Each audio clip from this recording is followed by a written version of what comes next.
Hello fellow mortals, welcome to the Forge. This is my first pickups video. I'm going to do these every quarter. Let's dive on in. So there's a few things I've gone crazy for this quarter. First, the Sega Saturn. I didn't know this existed, 2 or 3 years ago. And it's just a really cool system that never really did well in the States, in North America, and even Europe for that matter. Really good in Japan. Anyways, second thing I went crazy for is arcade sticks. I fell in love with them. It's such a cool control scheme. I love the manual feeling of the joystick and the individual buttons. It just feels really natural for most games. I pretty much play them for everything except for first-person shooters, of course, and third-person adventure games. Pretty much everything else I'm playing them for. It's working really, really well. The third thing I've gone crazy for is shoot-'em-ups, like R-Type, Donanpachi, Batsugan, Soldner. Just the list goes on. I've maybe tried 15 of them so far, and so far Donanpachi is top tier. All right, so yeah, let's start with hardware. Got the Japanese Sega Saturn with the Pseudo Saturn cart. I had to get that separately. The Pseudo Saturn cart allows you to play Japanese games on any console variant. Allows you to play backups. Allows you to do save backups and cheats if you so desire. Yeah, but yeah, this is such a sexy, sleek console. I love it. And then also, it came with 2 controllers, the regular AV cables, power cable of course, and I got a Retrobit controller. It's really, really nice. D-pad feels really nice. Only complaint is that the shoulder buttons don't really care for the color, and they rattle quite a bit. It's my only complaint about this controller. It looks really cool. It's like a smoky film case, so you can see the circuitry inside. Next up, to make most of this possible, I got an Elgato HD60. Pretty happy with it so far. Only thing is that it doesn't really play nice with my next piece of hardware. Is the Ossc, Open Source Scan Converter. So on 2x, it's a line multiplier. 2x mode, no problems, perfectly fine. But the Elgato 60S will not read it at 4x and 5x. So like your TV may be able to see the 4x, which is like 960p, I believe. And then 5x is 1200 something p. And modern TVs will be able to read that, but this device doesn't. Next up for the Sega Saturn is the Brook Universal Wingman Converter. What this allows you to do is take pretty much any modern controller and use it on your Dreamcast or your Sega Saturn. Brook does make these for the PlayStation console as well, so you can do the same thing. Just take your modern controllers, plug this into your PS1, PS2. It's probably even easier for that because it uses the same connection. And yeah, so what I really wanted to get this for is the arcade stick. I have an Xbox One arcade stick, and I wanted to play it on my Saturn and my Dreamcast. So this $64 and some change Canadian. That was through Amazon. That's standard price everywhere. A little more than I wanted to pay, but when you weigh out, like, do I want to make a dedicated arcade stick just for the Saturn or the Dreamcast? Or maybe if you find one used, and then again, the buttons are going to be in poor condition, the lever is going to be in poor condition. This seemed like the better option. Now, there is another option where you can get a retro Brook board, but those are pretty... It looks like those are going to go the way of the Dodo. It's a hard time finding them. I do have a lead on one. I'm going to pick one up pretty soon, though. But yeah, let's talk about the Open Source Scan Converter. It was originally like 204 Canadian, and that came with power. The instructions came with the remote, with the template. Sometimes you'll see the remote with earlier iterations without the template. It's got like it's like a sticker overlay. But anyways, so it was 204 originally, and then it applied its own coupon, so it was like 190. And I was pretty happy for what this thing does. That's a pretty good price. So yeah, what this does is it takes your retro consoles. You need either VGA, so I use my Dreamcast VGA, or a component. So your PS2, your Wii, your original Xbox component will go in there. Or I just discovered this maybe 4 or 5 months ago. It's called RGB SCART. And a lot of the consoles have this baked in natively. So if you look at My Life in Gaming has a really big catalog, just delving into the whole RGB SCART and how to get the best quality picture out of your retro consoles. And because like just doing AVI, so your yellow, white, red cables right into your modern TV, it'll work. Like my LG OLED right there, it has the AVI in, but it looks like garbage, and it has tons of input lag, like lots, like 90 milliseconds. Like what is that? 5 frames of lag. So like some games are just unplayable. It'll work, but not very well. Like the way it's either go with CRT, like the old classic original TVs. You're gonna do just fine with your retro consoles, or I strongly recommend the Ossc. There's tons of settings where you can really dial in your fine-tuning settings.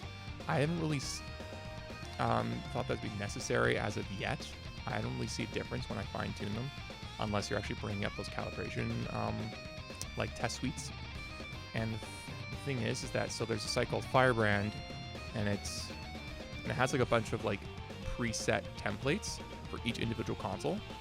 But whenever I upload them, there's a little SD card slot. Where are you? Yeah, so right here, a little SD card slot where you can flash the templates onto the Ossc.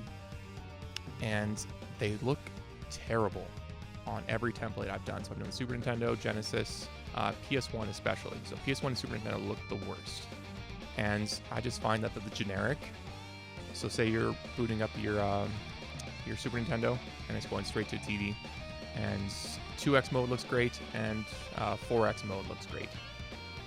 But then like if you go into the Super Nintendo mode, it looks like garbage. So yeah, My Life in Gaming, again, they have a whole web series, I can link them in the description, on how to dial these in, get the best picture possible from your retro consoles. And it looks amazing. It plays amazing, almost no input lag. A bunch of people have done tests on them too. So the way I have mine set up is that, so say, for example, the Sega Saturn, RGB SCART into here, and then HDMI out, and that's going to my no lag HDMI 3-in 2-out splitter, which also removes HDCP, which is really, really cool. And then that goes to my Elgato capture card from the one out, and then the other out goes to my TV. And yeah, so no input lag through this HDMI splitter to the TV. Looks great, performs great. All right, let's cover arcade sticks. This is my Artox Razor Dragon Ball Z themed fight stick. So I put this custom art in myself. So it originally came with like a Dragon Ball Z Fighters theme art, and it looked great, but Trunks is my favorite character when it comes to Dragon Ball Z, so I really wanted a custom arcade stick just for him. All the buttons come with it. It comes with a lock switch there, Xbox button, start and select on the bottom there. What's also really cool is that it opens up like a briefcase. You can get to all of your components there. So you can got spots for spare parts. That's where your cable management's already done for you. Easy access if you want to switch out your gate. All these are quick connect. It's just such a solid fight stick. All other mods I did is that I put a shaft extension, and I changed out the ball top for a bat top because I have huge hands. Like even this, I'm well above a shaft extension and a bat top. So normally it would be like down to here. That'd be the top of the ball top, which will not work. Next, I found the Kanba Carbon, I think it's called. The ad said it was Quama drone, but that's not right. This is the Carbon. It's got like desk mounts, which are kind of cool. That's not. I tried it. It's not very comfortable to play that way, but it's there if you want it. I also did a shaft extension and a bat top. All the buttons feel really, really good. They're pretty much Sanwa clones. It's still Quamba parts. I put in a Sanwa JLF, so that feels really good. Sanwa JLF, can't go wrong with that. And one of the first ones I grabbed was this Tekken Theme one. I think I got it for 40 bucks. Buttons, they're okay. Sticks is fine. Works for your 360 and your PC. Weird thing is that on this current PC, it randomly crashes this PC. There's no direct wire too, so it's using that 360 dongle that you have to have. But anyways, for my other PC, it works fine. And 360 works fine, but for this PC, for some reason, it crashes it. I can never figure it out. But anyways, I'm gonna use my Artox better fight stick. Anyways, I just like the Tekken theme. Tekken's growing on me. Let's get into the software. So the retro game market, used game market here in Calgary, Alberta has just absolutely dried up. Well, that's not true. Just the prices have gotten outrageous.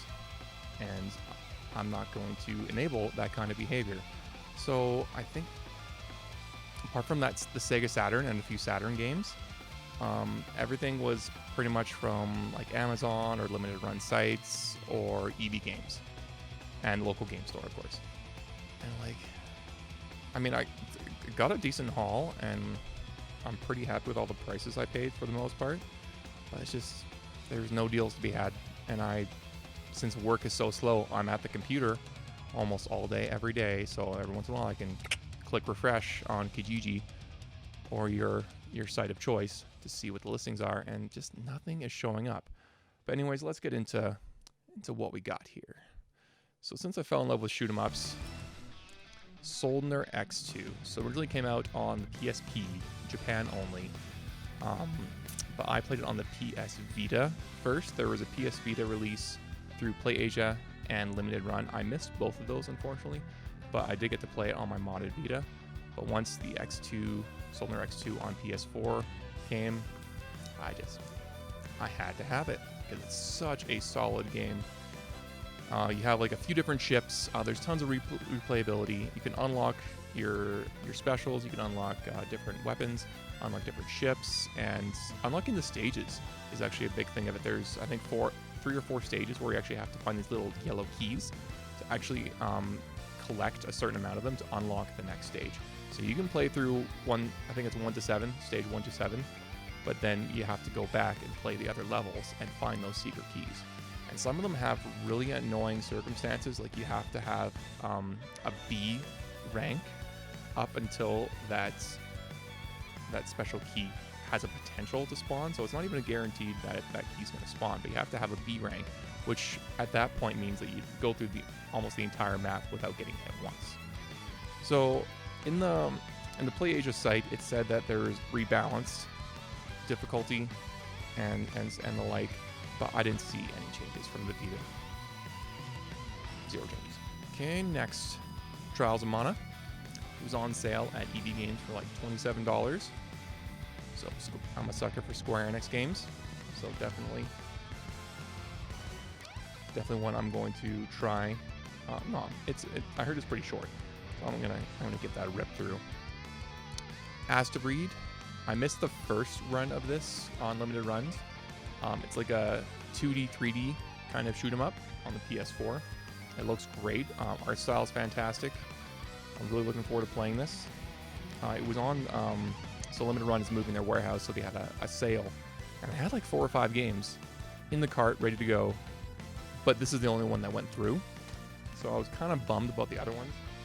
Like I missed out on Battle Garega, which I was pretty bummed about, but I'm still happy that I got at least one game out of it. And it didn't come with the Limited Run card. They gave me a Panzer Dragoon card for some reason. I'm not too bummed about it because I probably shouldn't go down that rabbit hole because then I won't stop. Alliance Alive. I do have the collector's edition on 3DS, but this was like $17 at EB Games on sale, so I jumped on that. Left Alive. So this game has horrible, horrible reviews. And judging from the gameplay, it doesn't look great either. The reason I wanted to pick it up is because it was $12 sealed, day one edition, and it's probably going to be a very uncommon game in the future. But I'm a big fan of the Front Mission series, and this is in that universe. So it has your Wanzers, and plus I can't remember the artist's name from Metal Gear and the like. Metal Gear I think does some Final Fantasies, but I really like that artwork. And I'm a sucker for Square Enix. Ghost Recon Breakpoints. So Wildlands is probably one of my favorite games of all time. It's so much fun to squad up with your friends and just roam around the country in helicopters, MTVs, Jeeps, Hummers, you name it. And just like, and this one, at first when it launched, I did pick it up on the Xbox One. It didn't feel right. It had like a new level progression system, kind of imitating Destiny, where you have like a level, you have a gear level, so everything, all your gear has levels, and it just didn't fit right with a third-person military shooter. In a fantasy like, you know, Space Wizards and that in Destiny, yeah, absolutely, I love it, but it just did not fit right in this game. But I recently picked this up for $20 because my friends are on PS4, and so we're squadding up and playing that, and they've completely revamped a bunch of things so that you can fine-tune your difficulty even, but especially you can remove that light level or the gear level requirements altogether, and it's a lot more fun because of that.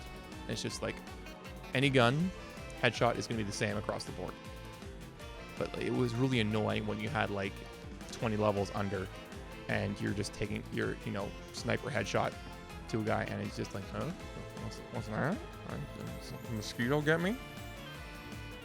But it's so much fun. If you can find a squad, 3 or 4 people, two or three more people, play that. I highly recommend it. It's so much fun. Okay, we're gonna pronounce this Utaramanu. So they removed this from the PS Store. I don't know why, but I've been meaning to pick up this series to begin with because it's got tactical RPG in it, but it's also like 3/4 visual novel, which I've never really gelled with. So I am going to give this a definite go. It comes with pillowcases, if that's your thing. But anyways, it's got cross compatibility with PS Vita, so you can transfer your saves back and forth. But yeah, this was, how much was it? $27 for the collector's edition. So I jumped on that. Next, I did beat this when it first came out. I beat it within a week, or no, I beat it within a few weeks, and then I sold it for like 70 out of 80, so I still got most of my money back. And I knew I wasn't going to play it until maybe it came back on the Xbox One. But this was $50 on sale at EB Games, the collector's edition of Final Fantasy VII Remake. Yeah, I'm going to grab it, because I'm a sucker for Square Enix. And so I've fallen in love with Falcom games. Ys is no exception. It's a third-person action game, if you're unfamiliar. This is the 9th entry. There's actually, I think there's maybe 11 games in total in the Ys series, because there's like Ys Origin, there's a few different versions of Ys 3. I've played Ys 8, Ys Memories of Salsetta, which is, I think, Ys 4 or 5, just a remake. But Ys 9, it's fantastic. It was delayed for quite a while, and it's the PAX edition. I could not find this game initially. There's just such a low print run, so if you see this, I highly recommend you probably pick it up, because it's going to be pretty scarce. And yeah, it's got a cool art book, it's got a cool soundtrack, reversible cover. The combat is like, so third-person action, and you have like your hack and slash, your jump, and you have your skill buttons tied to each face button, and then you have 3 characters at a time, and you can swap between them on a moment's notice, and each of them has a corresponding damage type, so one's slash, one's pierce, and one's smash. And each enemy has a certain weakness, so you want to, you know, match the weakness to the enemy. So you usually want to carry one of each, and I think there's 7 playable characters in total. But I did rip through that one, and yeah, it's only complaint about is that most of the game is tied to one city. You can explore outside the city in a few spots, but for the most part, you're confined to one city. And it's interesting enough, but I really wish it was more like East 8's, where it's just you have a really diverse landscape that you traverse throughout the entire island. All right, to finish off all the Sony games, last one is R-Type Final. I picked this up for $27 at the local game store. Not a bad price. So yeah, I've recently fallen in love with shoot 'em ups. R-Type Final is apparently one of the best ones, especially on the PS2. I've played a few levels of it. It's a little slow. It's a lot slower than I like it to be. A little stiff. So we have R-Type 3 and a Super R-Type Cartier, and that one way faster, really responsive. So I'm not sure if there's some input lag I need to look into on the PS2. Maybe I'll just hook it up to the CRT TV and see what I go from there. But R-Type Final, lots of replayability. You can customize your ship with different weapons. You can get different ships. So far, I'm liking it. It's really stiff. All right, now let's get into Nintendo. So first up, EB Games is getting rid of all their Wii U stuff, especially. And there was a little bin by the checkout. It was like $1 for Wii and Wii U games. And that's why I just perused through. It's probably going to be garbage, right? But I find Hyrule Warriors, which I do not have.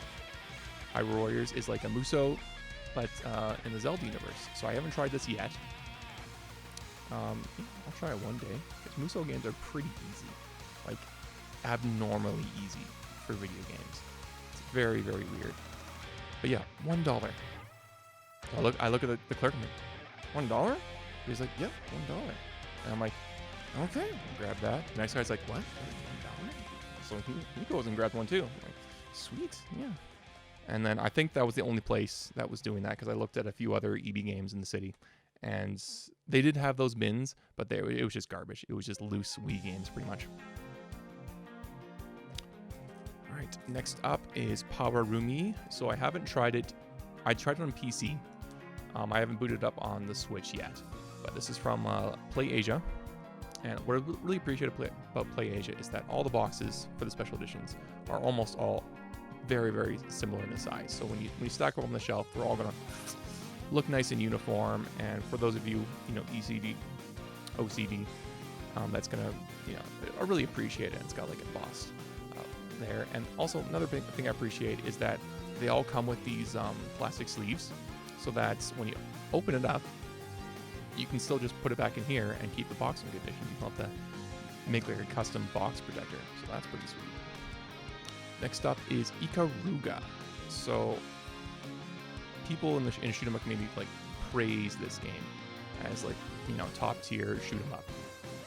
I got most of the way through the game, yet it's got a really, really cool system where you're either black or white for your ship. So your color of your ship is black and your bullets are black. And then you can absorb black bullets. And then, of course, you have the opposite where you have a white ship and white bullets, and you can turn those on a dime. And so it's all about, so you have like different ships that are shooting, black and white bullets. And so you can maneuver so you can absorb the black bullets and avoid the white one. But then if there's more white bullets, then you want to switch to your white mode, and then you can absorb the white bullets and just dodge the black ones.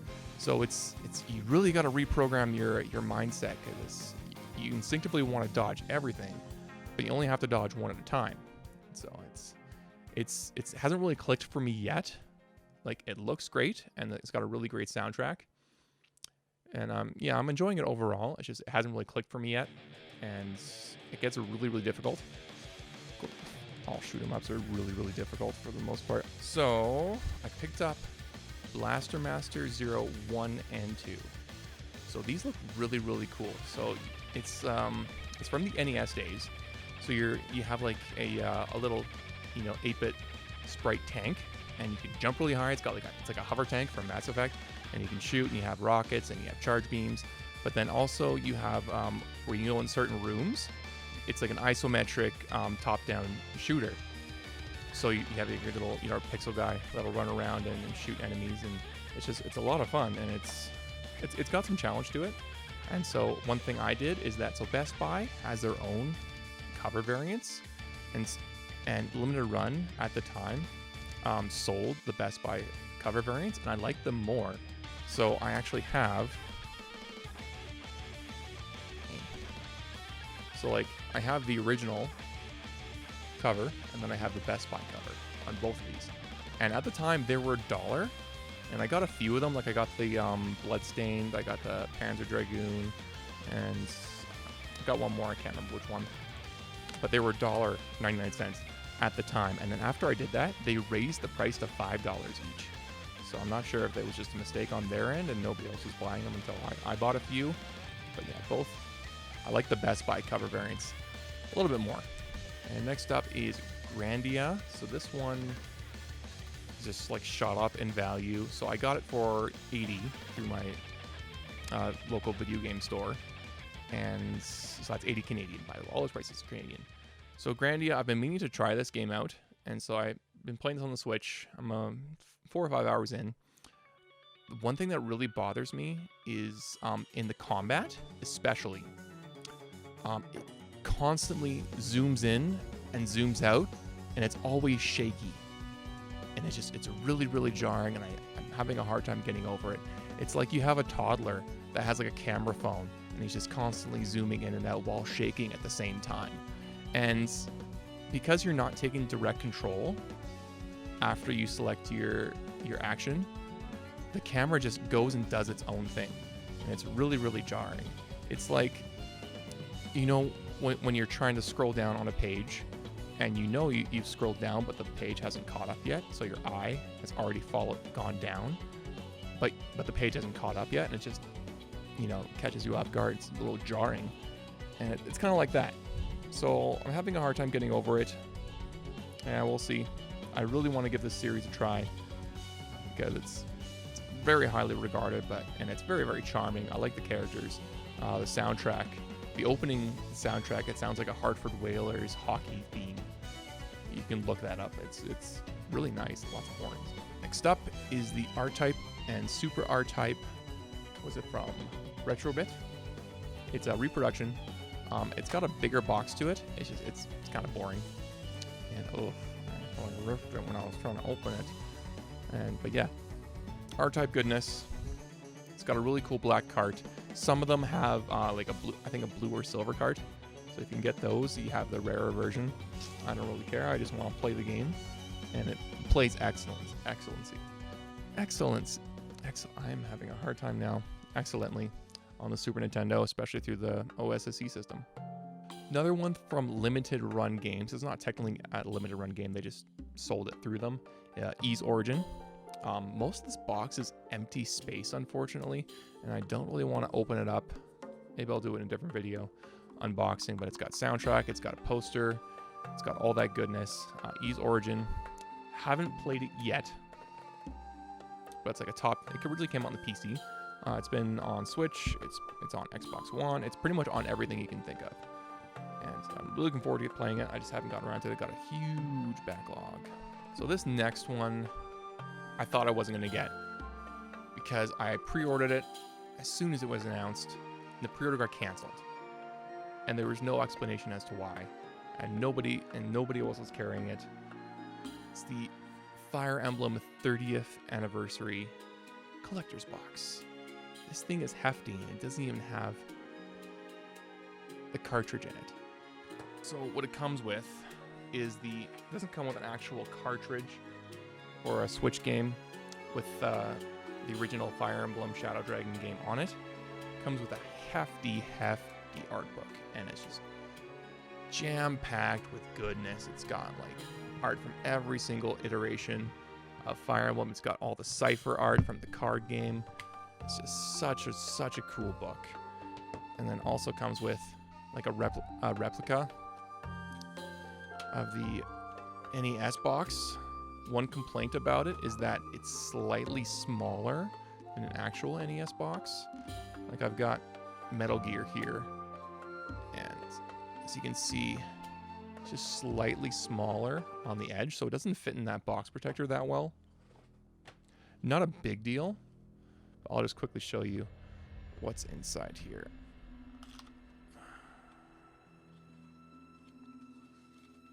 I gotta clean up all this mess afterwards. So it comes with like a crystal replica of the cartridge, which is really cool. This is like really dense material. Obviously I would have liked it if they just had like a replica cart in there so you can play it on your NES. And it's got like it's got a map, it's got the code, it's got a manual, all that good stuff. Okay, so on the Fire Emblem beats, just came in today. The Byleth Amiibo, so 24 Canadian. Did get a little beat up in the shipping. Kind of unhappy about that, but I wasn't sure if any stores were going to carry it, so I just pre-ordered on Amazon. Just a precaution. All right, to finish up, what came with the Sega Saturn? Saturn Bomberman. What's great about this is you can play it even though it's Japanese. A lot of the menus are in English, so you can still fully play the game without knowing a single character of Japanese. But this is one of the best Bombermans out there. They can play up to 16-player Bomberman. It's just outrageous. You need a bunch of adapters and like a LAN connection and a specific configuration, and it's wild. But yeah, Saturn Bomberman. I love Bomberman series. This is one of the best ones. I love Bomberman. It's so good. And recently I got in contact with a importer. He doesn't have much stock right now, but I perused through his wares because I'm going nuts for Saturn, and a lot of stuff on Saturn that most people have never seen are tactical RPGs and shoot 'em ups. So I got a couple tactical RPGs. Number one is Black Matrix. There's one on the Game Boy Advance as well. Don't know if it's a port or anything like that, but it's got tactical RPG goodness. I haven't been able to get to an actual battle yet because it's so much. There's so much in Japanese. I just can't actually get to a battle yet. The same goes for Langrisser 5. So I'm pretty big into getting into Langrisser these days. I love the old-fashioned anime art style, but same thing. I can't navigate to when I can actually start a battle. So I might have to start, follow along with some Japanese Let's Play just so I can get to the combat and then use a spreadsheet or something from there. Because at this time there is no English translation for Langrisser 5 or Black Matrix that I know of. But anyways, I love my tactical RPGs, and that's what this channel is going to be focused on. So, we got to get our hands on all of them we can. All right, thanks for stopping by. I hope you enjoyed this video. Please like, comment, and subscribe. Actually, scratch that. Just share. Because we all know the YouTube algorithm is just messed up. If you can just share. Share with somebody who knows, who appreciates arcade sticks, Sega Saturn, all that good stuff. Take care.